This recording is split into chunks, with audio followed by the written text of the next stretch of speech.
You are not your thoughts. You are aware of your thoughts. You are not your feelings. You feel your feelings. You are not this body. You experience this world through its eyes and ears. You are the conscious being who is aware that you are aware of all these inner and outer things. True spiritual growth, hear these words, is the realization that you are not the voice of the mind, you are the one who hears it. That was pulled from one of my most coveted books, The Untethered Soul by Michael Singer. That quote has resonated with me throughout my entire life.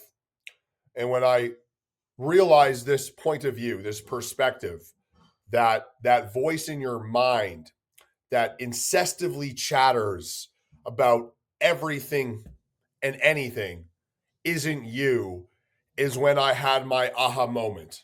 You could say my enlightenment moment. So, I want to share with you today the idea of the thought factory. So, if you close your eyes right now and try this exercise with me, okay, and just find some stillness, you can actually start to listen to your mind.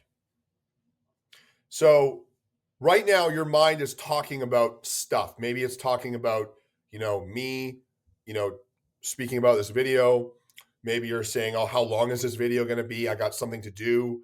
Or maybe you're thinking about, like, what are these like crazy lights in the back? What is like, so your mind is constantly producing thoughts without your control. So thoughts are coming in and out without your control. So that already right there states that you are observing, that you're listening, that you sit in the seat of consciousness and listen to a stream of thoughts that are constantly coming in and out. So for myself, what's helped me over my life is I developed something called the thought factory. So I want you to imagine right now that your little mind and your little brain, it's not little, it's not offended, whatever, you know what I'm saying? It's already thought, right? That your brain is basically a factory. And we have these thoughts that come into the factory and they manifest in there. They're jumping around in there. They're making you think all sort of different things and making you feel all things. And then they can go out. So it's this little factory that's working in overtime. And why this has helped me immensely is because every single thought has to go through the factory, has to go through a process of, does it serve me? Is it true? Is it helping me on my passion or my purpose? Is it worth my time? So like, let's say a thought comes in that is maybe a thought that has been a belief that I've held on to from my past about my dad, who was, always putting me down, saying I was never really good enough. And maybe this thought came into my mind of weakness. So maybe, like, let's put this in real time. Maybe I was about to post something on social media, and then I had a thought come in that said, ooh, that's not going to do well, or that's not good.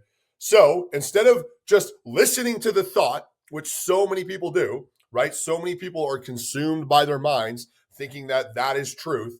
I would stop and I would take that thought and I would say, okay, well, first of all, and you can even go a step further and write it down. So the thought was, it's not good enough. Okay. So I write it down. It's not good enough. This is the process of the thought factory. So first of all, is that true? Well, I don't know. No, it's not true. I know right away. Of course it's good enough, because like there's no empirical truth to that, right? That's just literally so that's step one of the thought factory. The second thing, is it serving me? Of course not. It's literally telling me that I'm not good enough, which does not serve me because I am worthy, right? Is this going to help me toward my mission, my purpose in life, and what I'm trying to do, what I'm pursuing? No, it does not. It's actually against it because it's pulling me back from posting the piece of content that I wanted to post in the first place. So once I go through this little bit of a checklist with this thought, I realize, well, you know what? This isn't right. You're out of here. And I literally just dismiss it. It just flows through me. So I have a conversation with the thought. I think about the thought This thought is not something I believe in. This isn't something that I align with, and it has no place in my life, in my experience. So out you go. Okay. New thought comes in. Oh, what a great idea. So this is something I've trained myself to do. And the only way this works, though, hear this, this is really important. The only way the thought factory really works is if you're present. If you're running around, and most people are not present, and that's why they are consumed by their thoughts. Because what kind of happens is this sort of like amalgamation of you in your mind. So if you're like running around and you have a crazy job and you have all these responsibilities and traffic is bad and you're running late and you forgot your lunch and it's like you stubbed your toe and you got a ticket because you were racing to speed to work, like you're going to be sort of just intertwined with the chaotic mind that just never stops making you feel in just certain ways, right? So you become one with it. And now the mind is in control. Ha ha! I run the factory. Ha ha! Like the thoughts now control the factory. So that's how most people live, and they are a victim of whatever their mind is telling them, and they bow down to that. So once you step back and say, "Whoa, wait a minute! I'll take the keys back to that factory. Thank you very much," and I will open the factory doors. Now I'm the one sitting there, looking and listening to all of these wild thoughts that you have that have no idea how they get there or whatever. Could be from your past experiences, could be from something you caught up on the news, could be from something you heard on the radio or whatever, right? Like, I don't know where these thoughts come from, but the idea is that you are the one who's sitting in that seat, listening, watching, and observing. But the only way you can do that is be present. So if you're not present, this thought factory isn't going to work really well because you're going to be the one working at the factory rather than running it. Right? This works. This works. And this is really like the steps to a, massive transformation. I will say it over and over, is to become aware of your thoughts. And that line that resonated with me so much is that you are not the voice of the mind. You are the one who hears it. Start listening to your mind. Start listening to your thoughts. Start putting your thoughts through those thought factory questions. Is it true? Almost 100% times, it's not going to be true. Is it serving you? Most of the times, it's probably not going to serve you. Is it helping you on your mission? These are the things you want to ask yourself. What's the scariest thing that, will happen if, this thought, if you decide to go with this thought. So you have to be a detective and almost put your thoughts through this own sort of,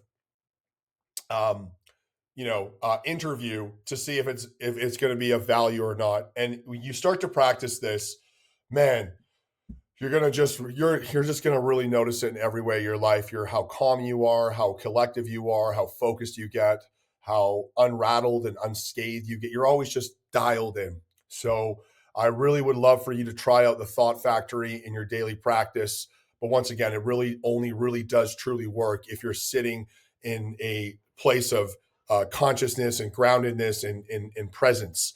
Because like I said, if you're really consumed by that mind, the amalgamation will happen and you'll be working in the factory, as I mentioned. So anyway, I love you. Keep up the amazing work. If you're not excited, get excited. Put your thoughts through that thought factory, baby. Let's go.